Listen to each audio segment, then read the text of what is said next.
Ah, my goodness, Kemi. Kemi. Kemi, look at me. Look at me. Be strong, okay? Okay, Kemi. Be strong. Be very strong. Yeah? Look at me. Look at yourself. Eh? Think about your kids, please. You need to be very strong for me. You need to be very strong. Please. Move anywhere, anywhere. Move, go. I beg. I beg, I beg. Anywhere. Ah, be strong, please. Be strong. Kemi, look at me. Would you me? Would you me? Okay, okay. Would you me? Yeah? Would you show me? Show me, Kemi. Kemi, me. Aha. I love you so much, please. Please. Okay? Okay? Please, Kemi. Kemi. Kemi. Kemi. Kemi. Kemi, please now. Please now. We are going to the hospital now. Yeah? We are going straight to the hospital now. Me, we are going back here. Ah. Kemi, please. We are going to the hospital now. Right now. Okay? Okay? Okay, Kemi. Ah. No, it's okay, it's okay, it's okay. Yeah? It's okay. Ah, God. Have mercy on us. Ah. Ah. Oh, ja. It's okay, it's okay. Yeah. Kemi. Can you see me? Can you see me? Please. Stay with me. Please. Please, Kemi. You know I love you, Kemi. You know. That's why you need to be strong, yeah? Do you know I love you? Do you know I love you? You know. You know. You have to be strong for Kemi, you have to be strong for me, please. Please open your eyes. Yeah? She'll be okay, Abby. Yeah? Kemi, Joe. Kemi, Joe. Anywhere, any hospital you get. This is the sad predicament of late Mrs. Kemi. So she was in intense labor and her husband took her to an hospital. We don't know if the hospital was close to their house or far away. But then, before they could get admitted, the hospital requested for 500k deposit to be made. Apparently, the husband didn't have the 500,000 naira, so in company of his friends and himself, they decided to take the woman who is already in intense labor to another hospital.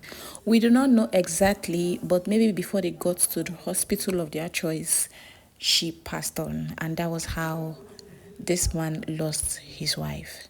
Firstly, before we start blaming anybody at all, because I've been watching and reading comment sections where I have seen the story and the blames are the blames are everywhere. Before we start blaming anybody in this particular video, I want to appreciate the husband of this woman. I mean, we can clearly see that this husband was trying all his possible best to make sure that his wife doesn't leave him. He was trying to make sure that the wife was listening to him, trying to talk to her, trying to reassure her, trying to tell her all is going to be fine, trying to even pray, trying to call God to come and help them. I mean, he tried all that he could do, possibly physically now that we can see, to make sure that his wife was at least okay before they got to the hospital. It is only unfortunate that the only problem they had here was that they didn't have the 500,000 naira to pay for the previous hospital deposits that the hospital requested for. Which brings Nigerians to one question that was mostly asked. They were saying, in fact, let me put the comment so that it won't be as if I am the person that is saying this. So one of the commenters said, when women refuse to date or marry broke men, it is for fear of this type of situation. Marrying a broke guy, just try your best not to give birth until things financially improve. I don't think the problem here is about marrying a broke guy. I think the problem is registering for antenatal in a place that you can afford. I believe, and I strongly believe again, that as a woman, once you get pregnant, of course, you must have been attending antenatals. Although we don't know the story, we don't actually know the full story, I am sure that this woman must have attended antenatals. And during your antenatal phase, it is a phase where you scout for the hospital bill that you can afford. Check for the ones that is close to you. that when labor starts, if you don't have a car, or if you don't have something or any means of transportation, you can just find and locate that your hospital. Check for a place that is closer to you. If you don't have a car, check for a bike man that you will collect the number, or a keke driver that you will collect the number, so that once this thing starts, it is going to be easier for you and your partner to just get yourself in that hospital. And then you search for hospitals around, you check their bill, you tell them, they will tell you. Actually, I work in an hospital, so I know that they will tell you, provided you are maybe doing antenatal there or anything there related to pregnancy. They will tell you how everything is done. They will tell you how much it will cost you to have a vaginal delivery and how much a CS will cost you, and the necessary requirements you're supposed to bring. So that way you would know if, okay, this hospital is too expensive for me, or this hospital is too expensive for me. So I feel like that is one thing that every pregnant woman should do. And for this woman now, we cannot say if she does, or if she had done that or not. Maybe she had an hospital in mind, but now because she was already in intense labor, and we don't even know if there is any complication. Maybe that her hospital that she was doing the antenatal referred her to another hospital where they are now demanding for 500,000 naira. So we cannot just judge them from what we saw online. And from that video that we watched, you would see that this is not the first pregnancy of this woman. And for people who this is not their first time having a baby, you will know that they always take their time when they're in labor. I've heard stories, I've seen people say that, oh, when I had my first baby, once my tummy just started paining me, I rushed to the hospital. And then that was how the nurses and the midwives and the doctors, they kept on checking if I was dilated. And of course, checking if you are dilated is very painful. So they vowed that whenever they are pregnant again, they would wait in their house till that labor is intense, so that when they go to the hospital, they can avoid being checked. Like, they can avoid, oh, the midwife is coming to check if I'm how many cm dilated, all of those things. So I understand that people that have given birth before, they fear, they do not want to go to hospital on time, like when the labor is just beginning, because they do not want to be checked for 1001 times how many centimeter dilated they are. So this might actually be another reason why this woman was not rushed to the hospital on time. Because why did they wait till she was already intensely in labor before they started making all these moves? Are they being she had the urge to push the baby? That's first time, and then they located her or they took her to the hospital. It wouldn't have gotten here. But again, we can't say. What if it is immediately when the labor started, they took her to the hospital? So we cannot just judge these people like that. Another comment I saw that actually got my attention was people saying that, oh, it is high time to pass a law that life must be saved before money. I 101% agree with this person. And if you check that comment, she had 104 people that seconded, concurred to the opinion that life first before money.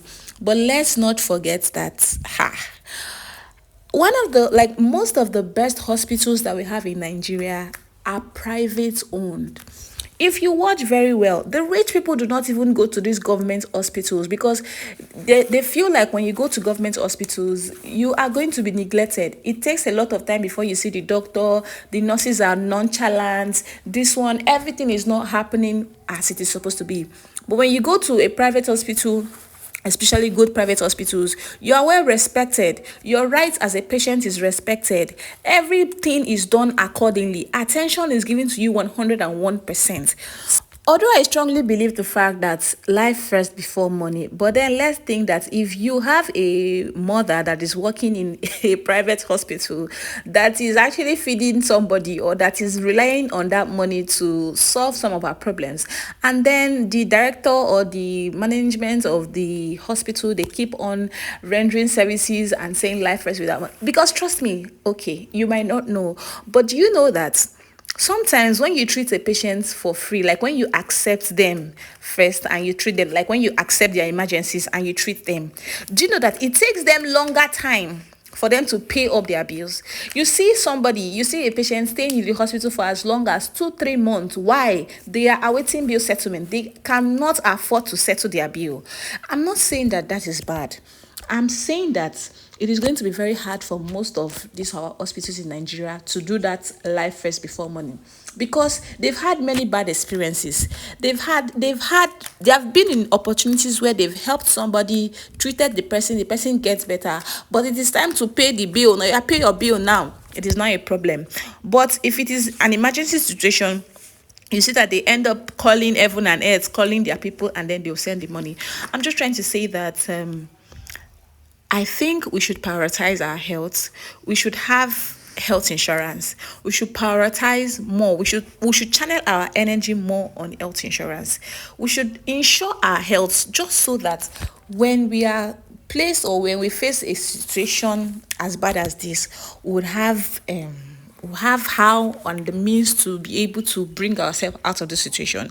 Because trust me, this save life first before money cannot work in Nigeria. It cannot work in Nigeria because most of these hospitals, that is where they generate their income from. Their revenue is coming from that place. So, although most hospitals also do it, or most people do it, most management that are very nice, they do it, and God will continue to bless them because they actually know the value of life. I mean, it is going to be very good that you're able to save this person's life, and then, it feels so good. So I really just hope that people are my point is, hospitals are not charity organizations. That is why if you're in a position to help, you should just help anybody that that is in need of. Go to the general hospital. If you go to the general hospitals, that is where you will see people that have stayed there for a very long time because they cannot settle their bills. And that is where the government is supposed to come up. We have a failed government. It's not my mouth, people hear what this I want to say. But if our government is putting in efforts, we would be having everything on a platter of gold. I mean, women that can't afford their hospital bills like this will just know that, okay, if I go to the general hospital, at least I will get treated, and maybe later on, everything will go all right. Let me just know your thoughts in the comment sections. The comments from this particular video on Gossip Meal was actually very plenty, and these were just the few I was able to gather. And let me know your thoughts in the comment section. Who do you really think is at fault? Do you blame the man? Do you blame the woman? Do you blame the healthcare that chased them out because they couldn't afford 500k deposit? And why are they even demanding for 500k deposit? Isn't that too outrageous? Is it that they want to perform a CS on her? Or why? Was there a complication? Anyways, we can't even access all of those informations. But then, thank you guys for watching, and see you in my next video. Bye.